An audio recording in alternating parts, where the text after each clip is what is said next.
Hello, everybody, and welcome to the Now What Next Steps podcast here at Malibu Pacific Church. Hey, if you haven't listened to this past week's sermon yet, I would say press pause and go listen to it right now so that this podcast makes a little more sense. But if not, that's okay. I'm not going to tell you how to live your life. Hey, welcome to Road Trip Session 3 with Andy. Yeah, hello, everybody. Good morning. Good. Afternoon, evening, whenever you're listening. Whenever you're listening, Monday through Sunday. That's pretty right. good. Hey, so this is a really awesome Sunday. It's Father's Day. It was great. Yeah, and we had a special guest. Yeah, Big Al Vomstig was there, my dad. Is that what you call him? Yeah, Big Al. Big Al? Actually, they have a sign in their house. Yeah. Big Al. That's awesome. All right, so Big Al Vomstig was here and preached a whole sermon. In 4 minutes. 4 minutes, pretty phenomenal. 3 points. 3 points. And a poem at the end. Yeah. So awesome. He's an old school preacher. So, yeah, the moment you give a preacher a microphone, you're going to get a sermon. It's going to happen. Yeah. That's so good. Well, you invited him into the service, and it was just, I think, an amazing moment just to see that, father and son. And then also seeing you with your son as well was really great, too. When you had the Vomstigs all stand up, and it was like, hey, all right. Like, it's a family affair. I thought it was just wonderful. And I know Dr. Terrell, I'm going to give a shout out to him. Terrell, guy who goes to our church and preaches sometimes. He was blown away by that 3-point sermon. He was like, really? Yeah, he was like, wow, I got two sermons for the price of one, and it was amazing. So yeah, big shout out right there. So we're handing out deals, 2 for 1. 2 for 1. Come on a one. Sunday right now. 2 for 1. You only have to tithe once. That's great. Okay, so the question, I know it's Father's Day, but when you're going through your mind of coming up and inviting your dad to interview him for, what was going on that any day. advice you have for dads? Yeah, I mean, he's a dad, he's a granddad, he's a great grandfather. Oh, he's got some good advice. Yeah, definitely. Share And it. I think it really stuck with everybody too, which is really great. Raising kids with Jesus. Yeah. And I think that was it was awesome. All right. So Father's Day happened. Did you have a good Father's Day? Everybody wants to know. Absolutely. Yeah? Yes. All my kids were here. Oh, Our little grandbaby Olivia was here, and my parents were here. So a rare moment to cool. have everybody here. And not too rare, but Christmas and those different times. But it's become more difficult for my parents to travel. So, and then my kids are very busy. Mm-hmm. So it was great having everybody together. Yeah. Everybody together. What a special time. All right. So let's shift into the sermon now. And this is when Joseph meets his brothers. Ooh. Right? Yep. Yeah. This is a good one. All right. This is kind of like, I don't know. This is like the Return of the Jedi, if you will. Oh. With the you got A New Hope, the Empire Strikes Back, and he's in jail, all those things. You got Return of the Jedi, you got Return of Joseph in there. When you're going through the scriptures, what was really like resonating like in your heart and your soul as you're about to preach through Joseph reconciling, or, I know it's a huge question, but Well, kind of the bottom line that the people that hurt you eventually will need something from you. And so, well, I think it's the moment that we all will experience, and I have, and I think every person who is here or who's listened, they've experienced in their life that you're going to have to forgive the people who've hurt you. yeah. And it is the climax. It is the famous part of the story. What's he going to do when the brothers return after they had the power, they sold him, they lied about him, and now it's time for revenge. And how he responds was just amazing. So, well, we all need to forgive. So I think that is the human issue. People have hurt us. We need to forgive them. Why do you think it's so hard for people to forgive? Well, I think the pain is so deep, it hurts. I actually believe that forgiveness is supernatural. Okay. I don't think we can muster it up. Oh, I don't think we can. If you're not a believer in who Jesus is and receive the gift of grace yourself, you can't give something you don't have. oh, that's good. So I think it's completely foreign to many people. Yeah. But it's canceling a debt. In other words, forgiveness is if somebody owes you something. Yeah. The reason why you're mad, you're hurt, is they took something from you. Yeah. So what you're doing is they owe you, and forgiveness is saying, I cancel that debt. So his brothers owe him something, like an entire life of hurt, of living at home, seeing dad being lied to, lied about, and the years in prison, lost years. Totally. Yeah, he had a lot of reason to be angry. Oh, tons. And so forgiveness is canceling the debt, but it's something we need to do anyway, I think, because the brothers can't give him back the years. Mm-hmm. If we don't forgive them, what are we going to do? Hold bitterness and hold it over them for the rest of their lives? Yeah. Yeah, I think it's supernatural. I think it's a gift from God. And I think we can give that gift to other people because it's been given to us. Mm-hmm. We are on this side of the cross, and we've experienced the forgiveness of Jesus, who did something for us. Yeah. So we have something to give to others who've hurt us. Yeah. But if you haven't received grace, I don't think you can give grace. Mm-hmm. Absolutely. So, yeah. Why is it so hard? Well, let me also say this. The memories don't go away. The pain doesn't go away. Yeah. And it's something that does take time. Yeah. How do you know you've truly forgiven somebody is when you can think about them and not be mad about them.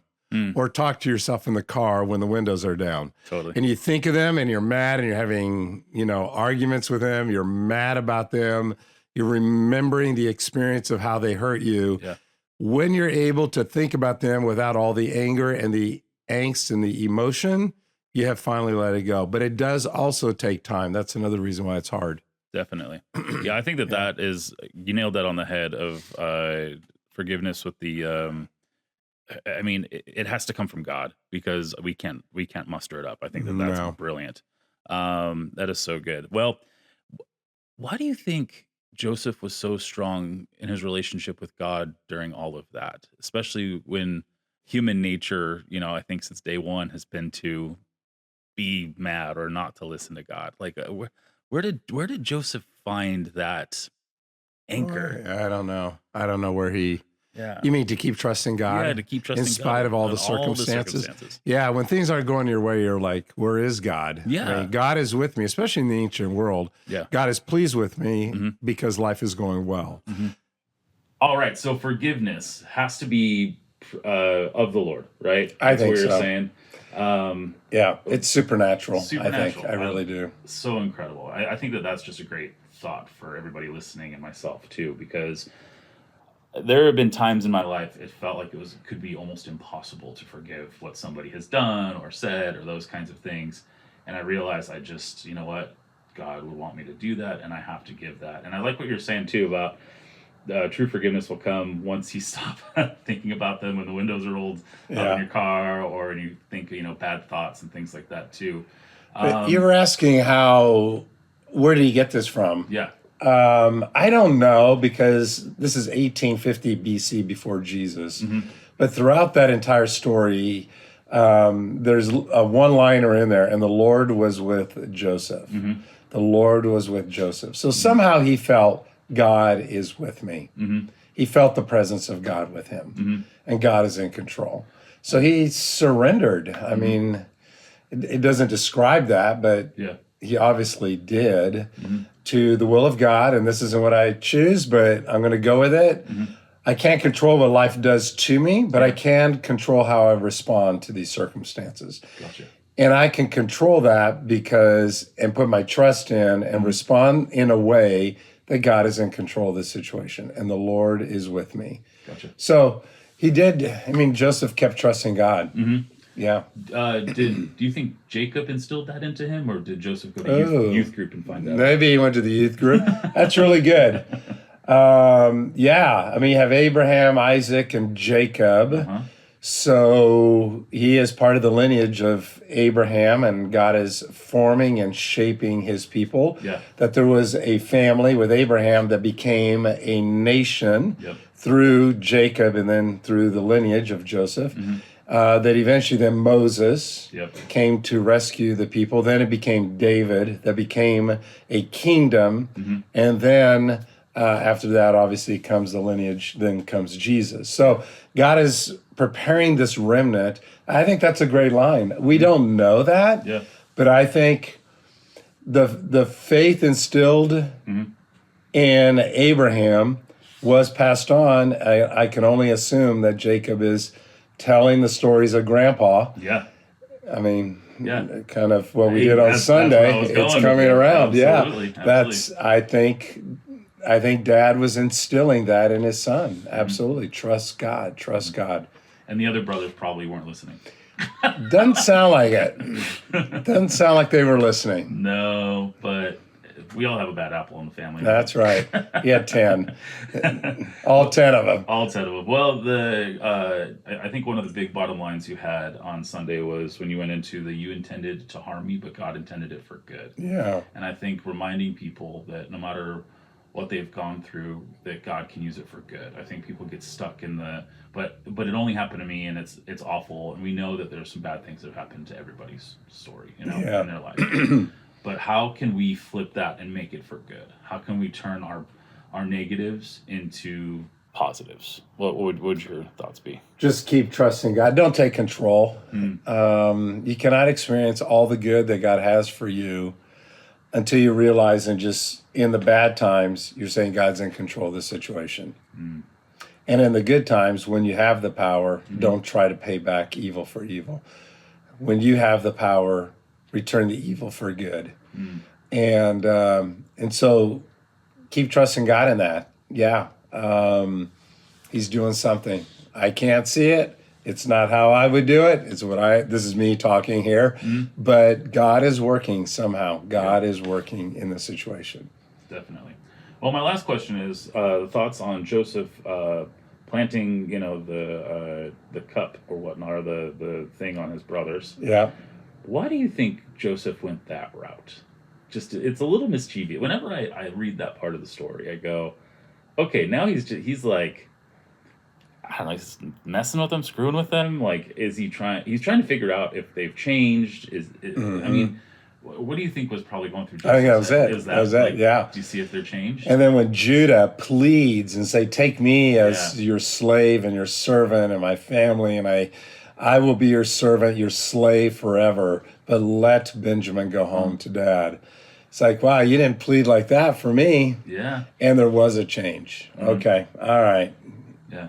They have, in a sense, learned their lesson, repented. Would Joseph have done anything different if they hadn't? I don't know. Yeah. But he was playing with them. He did. Yeah. And they did. I think he heard him in Hebrew also. That is in the scripture. God must be doing this to us because of what we did to our brother Joseph.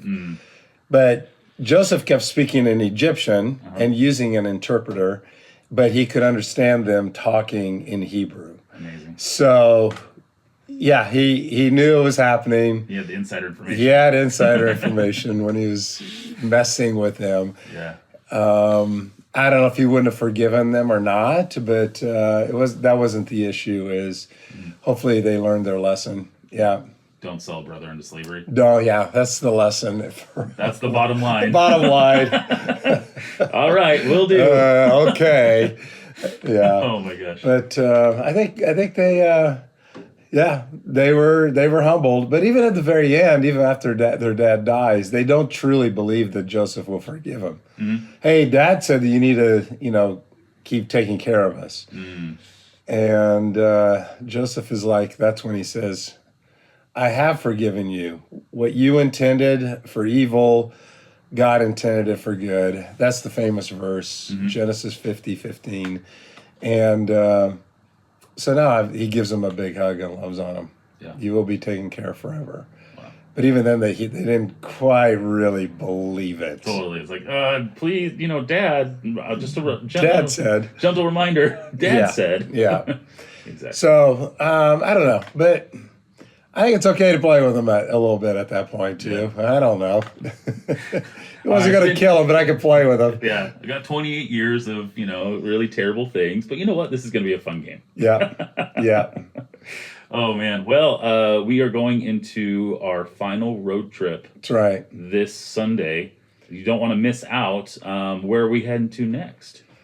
Well, we are, going to give you some good advice about looking back in a rear view mirror, and then looking forward. Oh, okay. And the decisions we make, and learning to make the wise choice. Love it. So, because the decisions we make today will impact our future is a story that we're telling. Yes. So how to make the wise choice. It's not about good and bad. Ooh. We have a tendency to think, what's the rule for that? Mm-hmm. God never even asked that. Mm-hmm. So what is the wise choice What's the wise choice? as we move forward? So going to talk about letting go of your past Yep.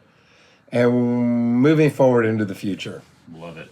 All right, you don't want to miss out. This Sunday, online, on site, 10 a.m., come to Malibu Pacific or malibupacific.church and come listen to the final road trip session 4. That's it. It's going to be good. And if you haven't hit subscribe yet on this podcast, please do so. And if you want to share the sermon and this podcast with somebody who needs to hear it, please share that link. Spread the word. Again, thank you for listening to Now What Next Steps podcast here at Malibu Pacific Church. And we'll see you on Sunday. Bye, everybody. Take care.